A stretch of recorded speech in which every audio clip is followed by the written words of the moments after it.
ডালাসে জমে উঠেছিল শেষ ১৬-র অন্যতম আকর্ষণীয় লড়াই। পুরো ম্যাচ জুড়ে সুযোগ তৈরি করেও গোলের দেখা পাচ্ছিল না ব্রাজিল।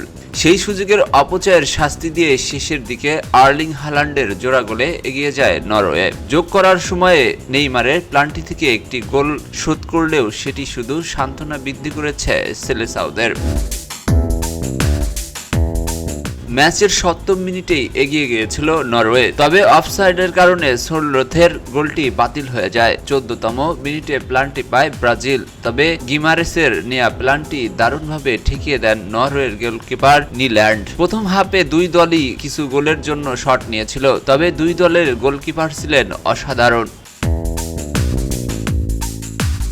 দ্বিতীয় হাফেও নিজেদের দখলে রেখে ম্যাচ নিয়ন্ত্রণে নেয় নরওয়ে, তবে ৭৯ মিনিটে এগিয়ে যায় নরওয়ে। আন্দ্রেয়াস সেলডাপের ক্রস থেকে হেঁটে গোল করেন হল্যান্ড। এরপর গোলের জন্য মরিয়া হয়ে পড়ে ব্রাজিল, তবে উল্টো ৯০ মিনিটে আরেকটি গোল করেন হল্যান্ড। তাতেই বিশ্বকাপ থেকে ব্রাজিলের হার প্রায় নিশ্চিত হয়ে যায়।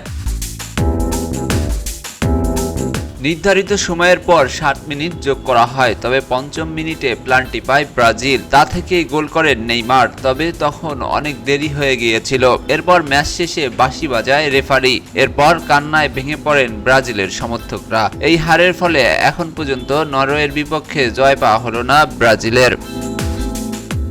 খবরের কাগজ, নিখাদ, নির্ভীক, নিরপেক্ষ।